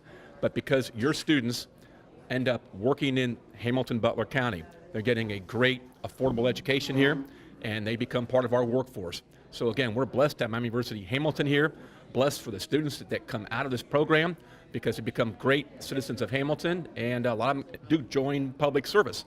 So we are blessed in many ways by this great relationship over the last 50 years. Well, Mayor Moeller, we are lucky to have your leadership throughout this city, but also that you have always been a constant supporter of Miami University and the Hamilton campus. So thanks for all you do to continue to support the campus. Thank you, and thank you, Miami University Hamilton. All right, folks, so we've got some breaking news. The results are in from the chili cook-off between the Hamilton Fire Department and the Hamilton Police Department. Let's check a little crowd response first. How many people think the fire department won the cook-off? Yeah! All right, and how many people think it's the police department? All right, now it was a narrow vote. This was a 3-2 decision, but the winners of the 50th anniversary chili cook-off, Hamilton's Police Department. So let's give them a big round of applause. Congratulations to the boys in blue. Once again, thanks to both the Hamilton Police and Fire Departments for all they do to protect our community, and thanks again to all who are being here. One of the centerpieces of our celebration today for the 50th anniversary is the welcome ceremony. We're here on the plaza area between Mosler Hall and Rentschler Hall, and we've got a special proclamation from Hamilton Mayor Pat Moeller, and also some welcoming words from Chris Cannell and Dr. Kathy Bishop Clark from the administration at Miami Hamilton. Good afternoon, everyone. Thank you so much for being here to celebrate with us today. I'm Chris Cannell, Regional Senior Director of Administration. As chair of the Planning Committee for our 50th anniversary celebration, I am honored to welcome you all to Miami University Hamilton. I want to thank a few members of our 50th anniversary Planning Committee who worked extremely hard for this for over a year. Tyler Bradshaw, Scott Brown, Brett Couch, Bob Davis, Kurt Ellison, Carla Fear, Ian McKenzie Thurley, Krista McDonald, Mayor Patrick Moeller, Ruth Orth, who I have to give an extreme shout out to her. She did a phenomenal job. She worked tremendously. None of this could happen without her. Perry Richardson, Linda Rosenberger, Lee Sanders, John Vaughn, and Ryan Young. Let's give them a round of applause.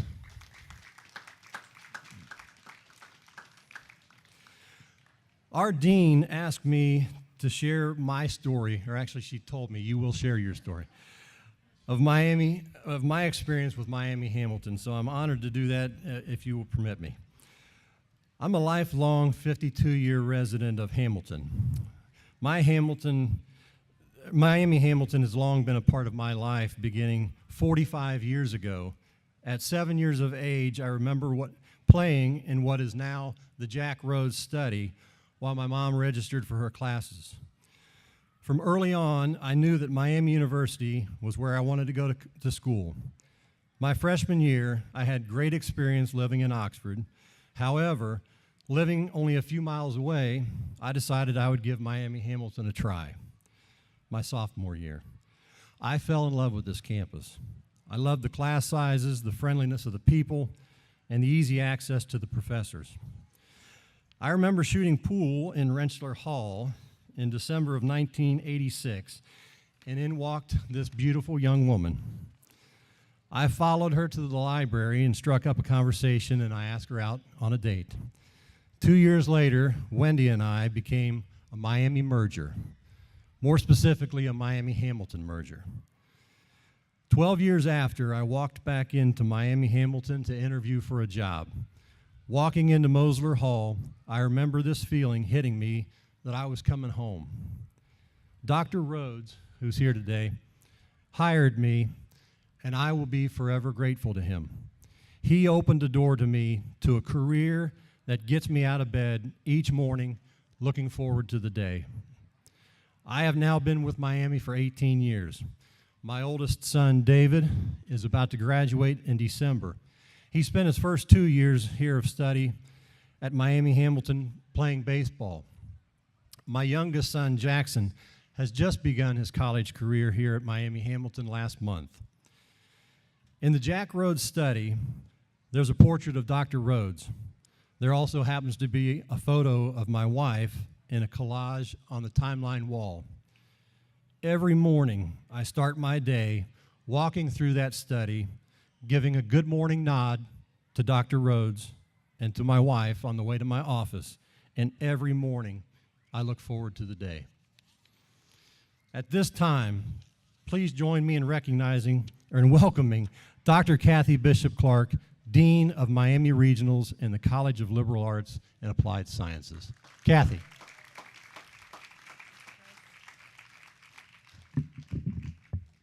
Thank you, Chris.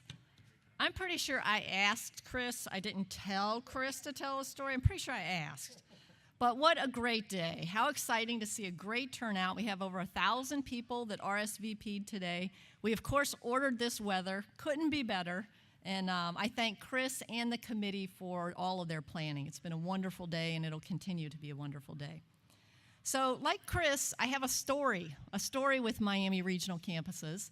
I am starting my 30th year this year. I started when I was 25 years old. Miami Regional Campuses, I would say, is almost in my blood.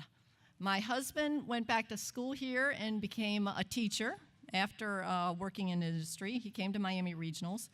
I have a daughter, Chris, who is studying. In fact, right now, I think she's studying in that library over there. You know, as mom, the library one. And I have another daughter who has taken classes at Miami Regional Campuses. I am extremely proud to work at Miami Regionals. And I'm proud to work at Miami, but I am prouder to work at the regional campuses. 50 years ago, the first class was held on this campus. Since that time, thousands of Hamilton students have graduated from Miami and have gone on to do great things locally, nationally, and internationally. I've met many of them. I've met many of them this morning, and many are here today as proud alumni.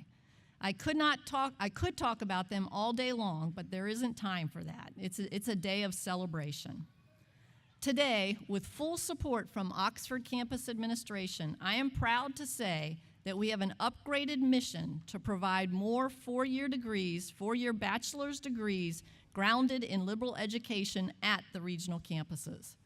We have 17 bachelor degrees that can be completed entirely on the regional campuses in Hamilton and Miami and Middletown. One Miami. All of our degree programs are designed to meet needs of local business and industry, government, education, and not-for-profit organizations. Truly, it would be hard to find a local place of business that does not employ at least one of our many successful graduates. As you enjoy today's festivities, I encourage you to stop by the new Kaleidoscope sculpture in front of the conservatory and look into it. We wanted a sculpture because Hamilton is the city of sculpture. I know we have many really cool sculptures in this city, but I'm pretty sure we just installed the coolest right here. So if you have time, please stop by and look at it. It was created by Robert Anderson of Wisconsin, who personally delivered and installed it just a few weeks ago. This sculpture would not have been possible without the generous support of the City of Sculpture Incorporated, the Hamilton Community Foundation, and several long-term dear friends of this campus, including Woody and Diane Fitton, John and Shirley Moser, Lee and Jackie Parrish, William and Gail Phelps, Michael and Adrian Phelps, and Virgil and Myrna Schwarm Fund. Let's give all of them a big round of applause.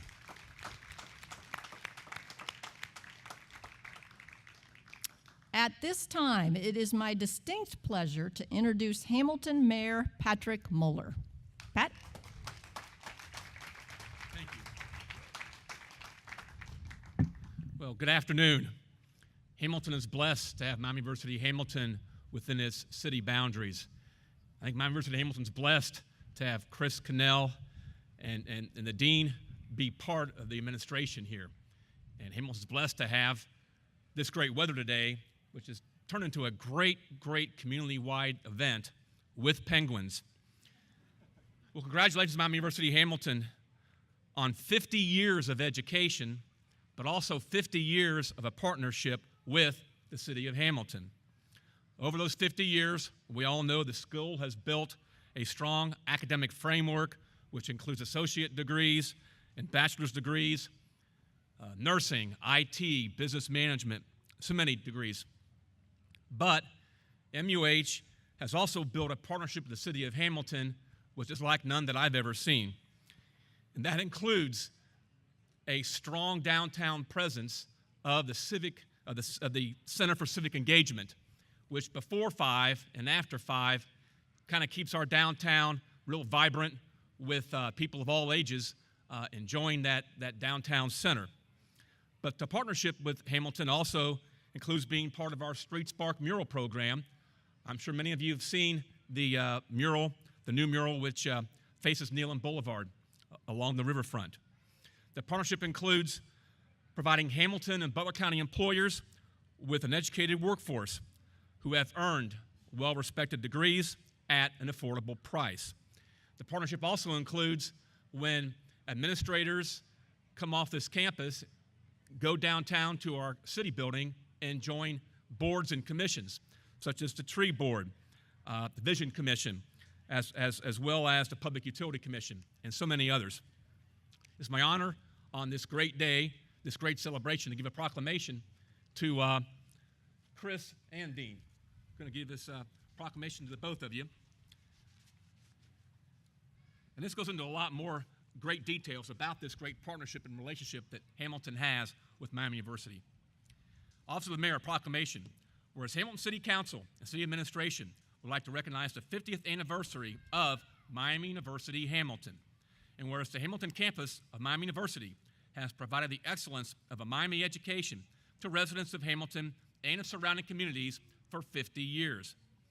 Whereas the reasons and advantages for building Miami Hamilton in the first place still hold true today.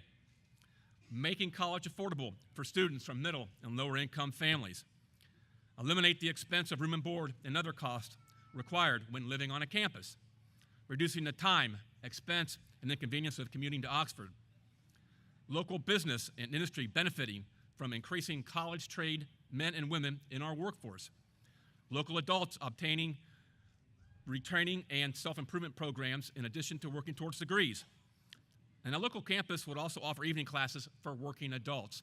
And so many of our populace has gotten a college degree by being able to work during the day and pay for that education, come here and get their well-earned, well-respected degrees. As well as the community at large would benefit from cultural programs held on campus, I'm going to add as well as downtown.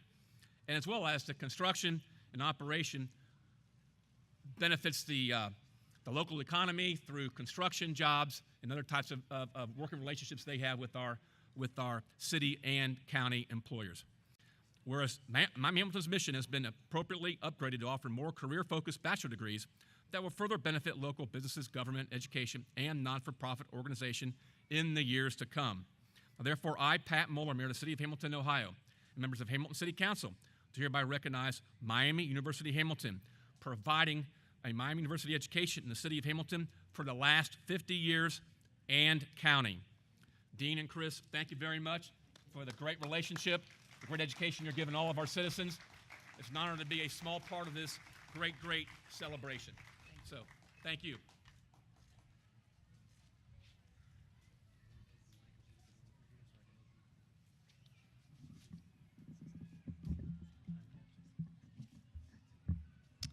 Chris and I are going to talk a little bit about what we've got in this time capsule.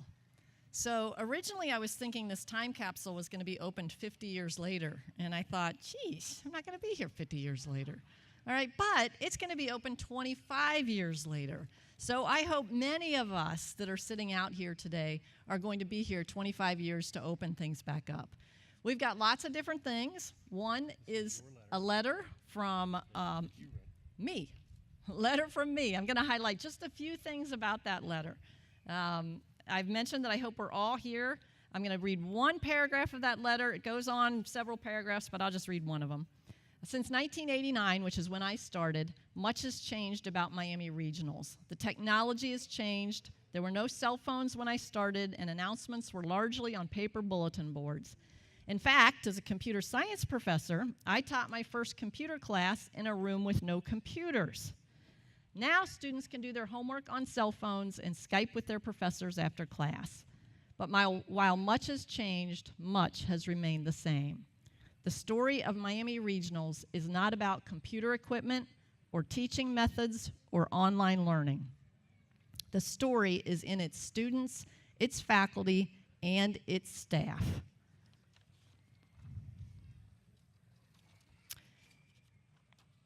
I'll tell you a very short story of just one of my students. Years ago, I worked with a young man who was the first in his family to attend college. He worked very hard to earn a C. He explained to me he was not just pulling himself out of a life of poverty, but he was bringing a whole family behind him. Miami Regionals are about students connecting in meaningful ways with faculty, staff, and other students.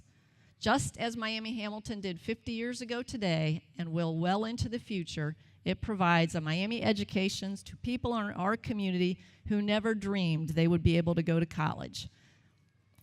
I hope that we leave this campus better than when we started, and I wish to all of you who open this and read this in 2043 great success.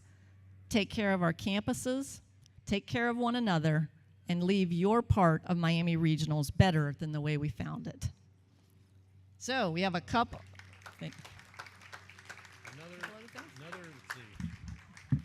Another item that will be going into the time capsule, you'll see Mr. Craig Rouse and Tyler Bradshaw walking around talking to random folks, see your opinion and how you're enjoying the day. Please stop and talk to them because you'll be on DVD or whatever form of, we will put it on a disc or whatever, that somebody can view that in 2043. We have a sign-in sheet of everybody that signed, the current staff and faculty. We have a sign-in sheet of all the current faculty and staff, all signatures. I'm sure they're going to be very interested in that 25 years from now. The Miamian that President Crawford stopped down last night. President Crawford was here last night, and he shared with us the Miamian, along with his signature and a special message of wishing you a wonderful journey at Miami University, signed to people in 2043. I won't dig it out, but we have photos of the original staff, faculty somewhere in there. And we have photos of original faculty and staff. And we have a newspaper from September 7th of 2018, which is 50 years. Can you hear? We have a newspaper from September 7th, 2018, which is actually 50 years to the day of the first day of classes, so we've included that. And one last thing, I donated my Miami Harrier mascot. And let me point out that it actually does have sewn in the back, Chris Cannell. I think it's a very special Harrier. Okay. Now, would you like the Glee Club to start to sing now? So we would like to introduce the Glee Club of Miami University. And they're actually going to let me sing because I was a former member of the Miami Men's Glee Club.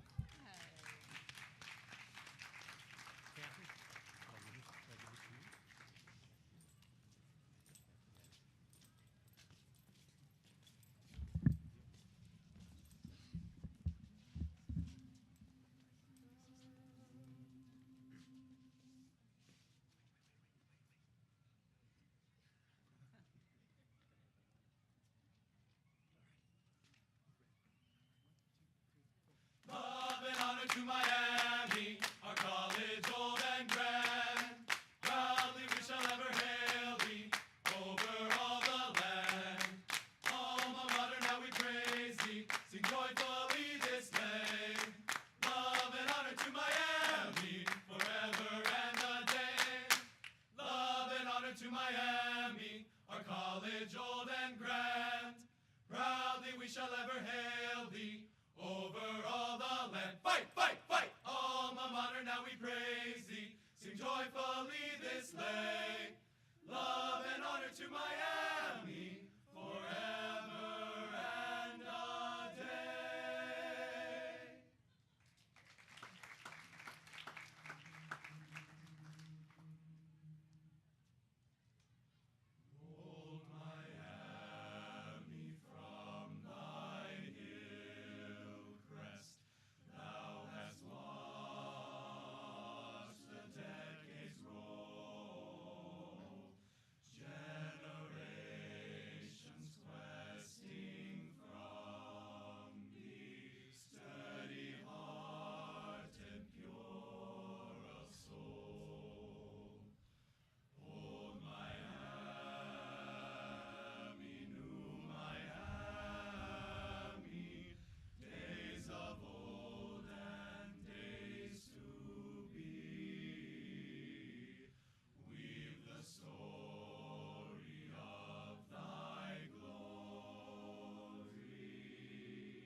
So to the faculty, to the staff, to the students, and to our community members, thank you for celebrating with us today, and enjoy the rest of the afternoon.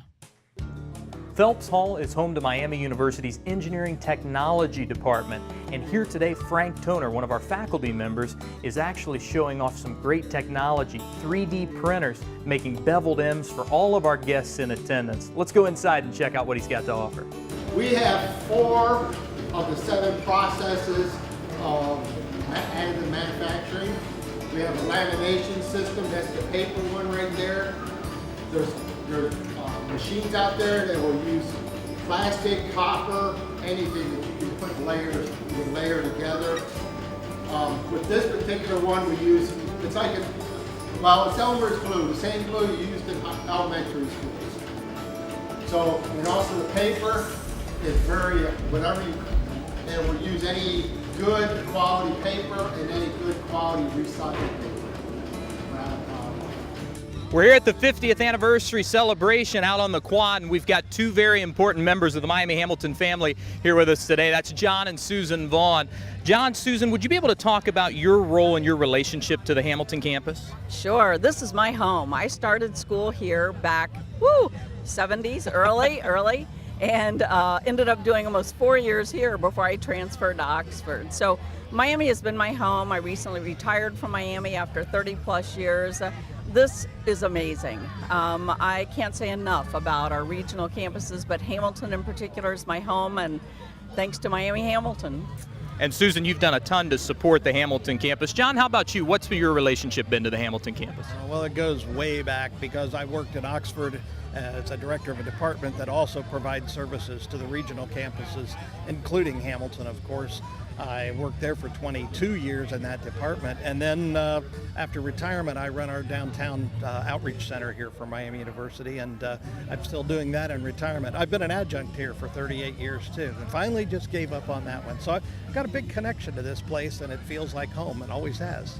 And one of John's greatest teaching accomplishments, he actually had me as a student in his communications course down in University Hall. That was a great experience. Can each of you talk about... Did I give you an A? You did, well, you either gave me an A or I earned it. I guess it depends on your perspective. But I'm interested to hear from both of you about the role that Miami's Hamilton campus has played in this city and throughout the local community. Well, the one thing I'll speak to is John and I are founders partnering in Encore Summer Youth Theater for the county. And Miami has been a gracious host for the past 24 years of the youth program in the summer. I tell you, it's certainly a recruiting tool, I'm sure, but more than that, the community, Butler County, appreciates what Miami University has done. It's been a wonderful opportunity to use Parrish Auditorium, one of the best auditoriums in the area here, and to allow our youth, these are 7th grade through seniors, to spend 8 weeks here in a theater camp, thanks to Miami. John, how about you? Well, I taught classes, of course, at Middletown and Hamilton back in the 70s and the 80s and into the 90s. But students would say to me then, what do I do now? I've completed my 2 years. I'm going to have to go to UC or someplace else. But in our case now, we have for 12, 13 bachelor's degree programs. You don't have to go somewhere else. We've provided that kind of resource for a 4-year degree for people right here in our own community now. Absolutely, and that makes a huge difference. As you can see, we're going to let Susan and John get back to the activities because Susan's in a bit of a race right now for state representative, but it's always great to see Miami Hamilton alums going out and doing wonderful things and also supporters of our communities. So John, Susan, thanks for sharing a few of your thoughts with us, and so glad to have you as part of the story today. Thanks for what you're doing. It is a flashback in time in the courtyard at Miami Hamilton. We've actually got cars from right around the founding area of when the campus opened in 1968. All of these very nice and I'm sure very expensive vehicles are coming to you in the courtyard, and lots of great space for people to walk around and check these out. But it's almost like we're back in 1968 looking at some of these vehicles.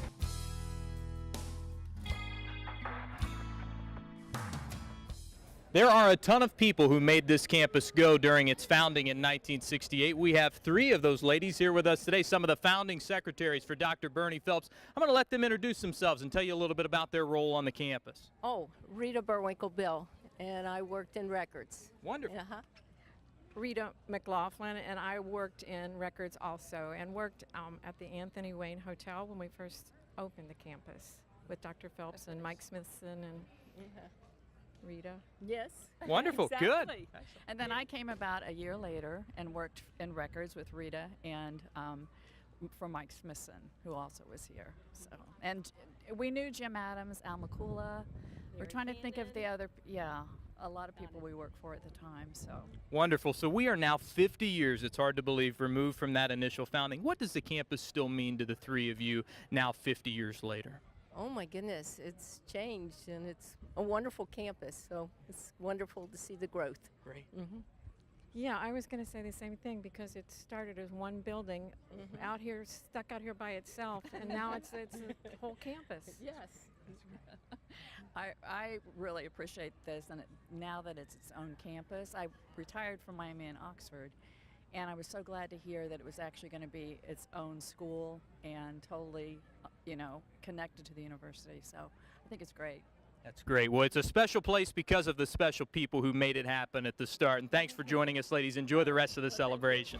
You know you're in Hamilton when the longest line at a festival is for an ice cream truck. It's Hamilton's famous Flubs Ice Cream here with us on campus today, serving out free ice cream and sherbet for everybody involved. It's pretty hot out, so I think I may go get a blue Smurf sherbet just for myself. But thanks to the folks at Flubs for joining us at today's 50th anniversary celebration.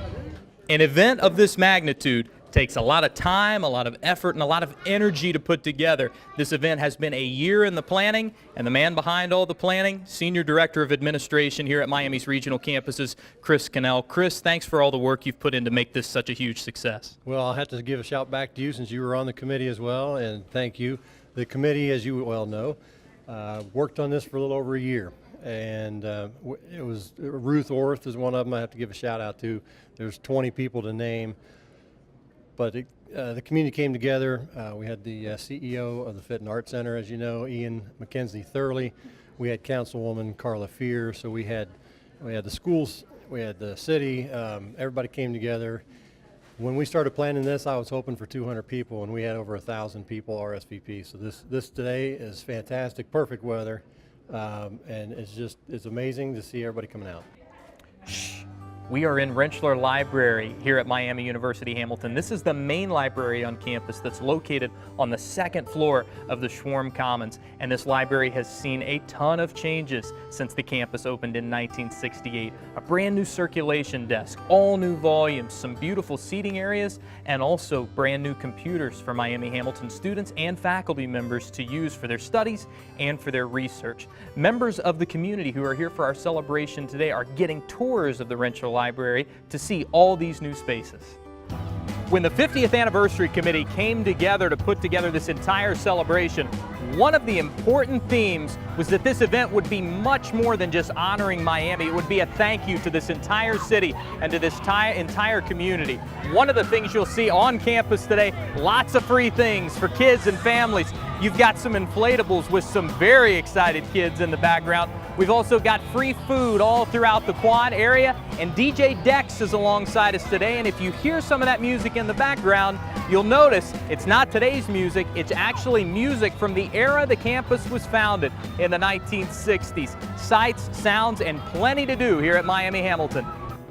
One of the hallmarks of a Miami education are the interactions between students and the faculty members who make all the Miami campuses such a special place. In fact, in 2018, Miami University's campuses were ranked as the #3 school in the entire country by U.S. News and World Report for best undergraduate teaching. Today, that great undergraduate teaching is on display as many of our faculty members here at Miami Hamilton are giving lectures throughout the celebration to interested community members and their fellow colleagues.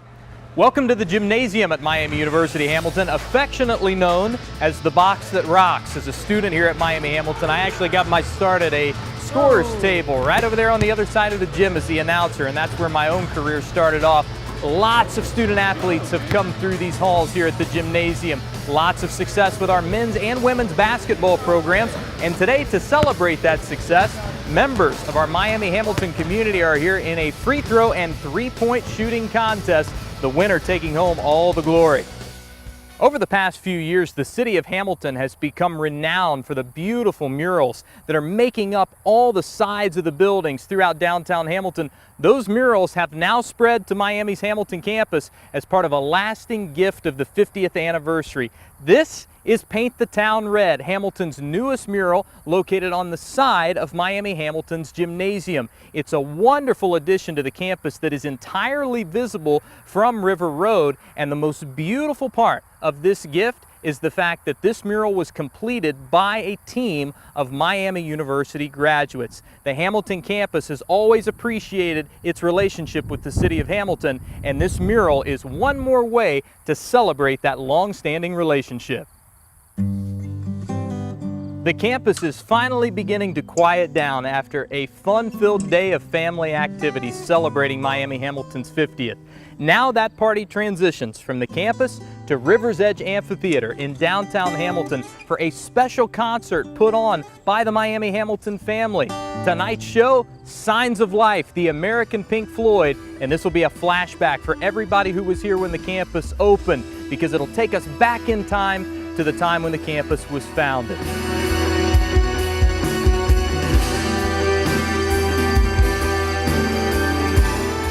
That is a wrap.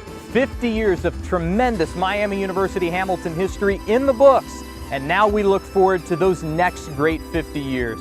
A special thanks to Associate Provost and Regional Campus Dean Dr. Kathy Bishop Clark, Senior Regional Director of Administration Chris Cannell, and the entire 50th Anniversary Committee for putting on a tremendous celebration that this campus and this community will always remember. As a former student and alumnus of Miami University Hamilton, it has been a pleasure to be involved in these first 50 years, and I can't wait to see what happens over the next chapter here at Miami University Hamilton. I'm Tyler Bradshaw. Thanks for joining us, and thanks for letting the Miami Hamilton family be a part of your family.